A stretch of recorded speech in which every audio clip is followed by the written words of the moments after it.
Yorana, je m'appelle Eva Lanuzel et je suis actuellement en doctorat à l'Institut Louis Malardé à Paea en écologie.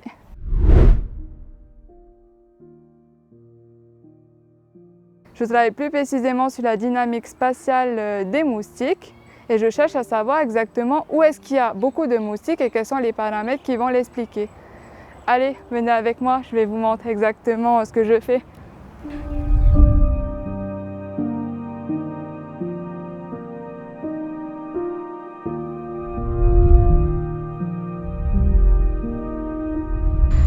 Alors, concernant la dynamique spatiale des moustiques, il faut savoir exactement où sont distribuées les espèces. Il faut déjà capturer des moustiques sur le terrain. Nous, à l'Institut Louis Malardé, nous utilisons essentiellement ce piège-là, le piège BG, qui va attirer des femelles à la recherche d'hôtes. Dans le piège, nous mettons un attractif. Ensuite, les moustiques vont être aspirés par un ventilateur qui va être activé à l'aide d'une batterie. Les moustiques vont ensuite tomber dans un filet qu'on collecte 24 heures ou 48 heures après. Donc sur le terrain, il faut savoir que ce piège est activé au niveau du sol quasiment et plutôt dans des endroits ombragés comme sous les arbres ou sous une toiture comme vous pouvez le voir.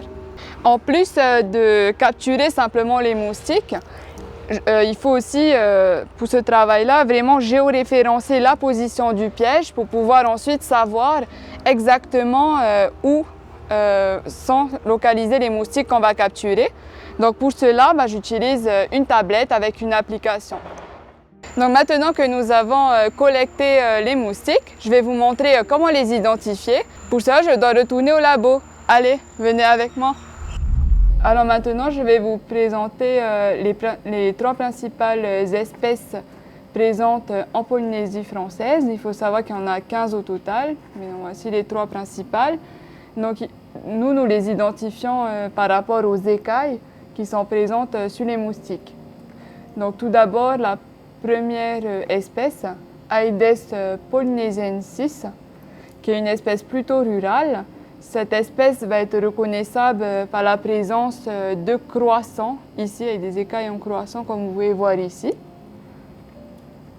Ensuite, il y a également la deuxième espèce, Aedes aegypti, qui est un moustique urbain avec des écailles en forme de triangle. Vous pouvez voir ici. Enfin, la troisième espèce, Culex quinquefasciatus, est une espèce qui est facilement reconnaissable avec une couleur beaucoup plus claire, plutôt marron.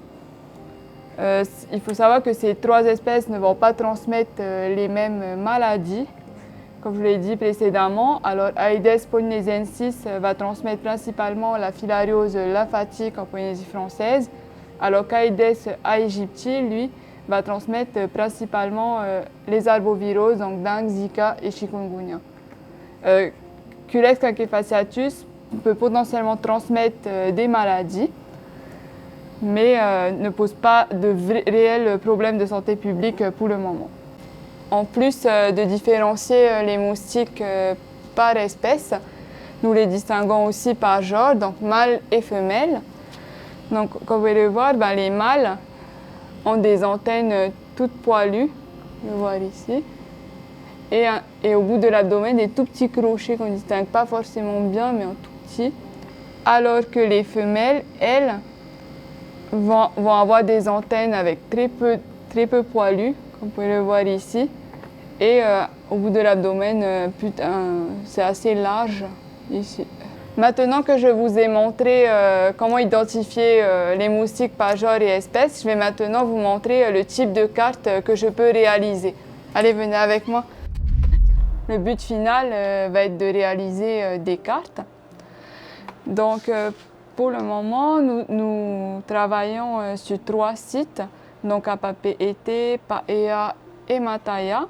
Nous avons posé les pièges que je viens de vous montrer qui permettent de capturer des adultes. Nos premiers résultats ont montré que 2 espèces sont beaucoup plus présentes dans les 3 communes, donc Aedes aegypti, le moustique urbain que je vous ai présenté tout à l'heure, et Culex quinquefasciatus. Même à Mataya, ou Aedes polynésiensis, le moustique rural et entre guillemets pas non plus très présent. L'objectif va être aussi de caractériser l'environnement autour des pièges qu'on a posés, notamment la végétation. Et l'objectif va être au final de mon étude, va être au final de faire le lien entre ces paramètres environnementaux, donc principalement la végétation, avec les abondances de moustiques qu'on obtient. Merci beaucoup d'être venu aujourd'hui. Donc, je viens de vous présenter mon sujet de recherche. J'espère que cela vous a beaucoup plu et que cela vous donnera envie de continuer dans la science. Je vous souhaite une bonne fête de la science et à bientôt. Nana!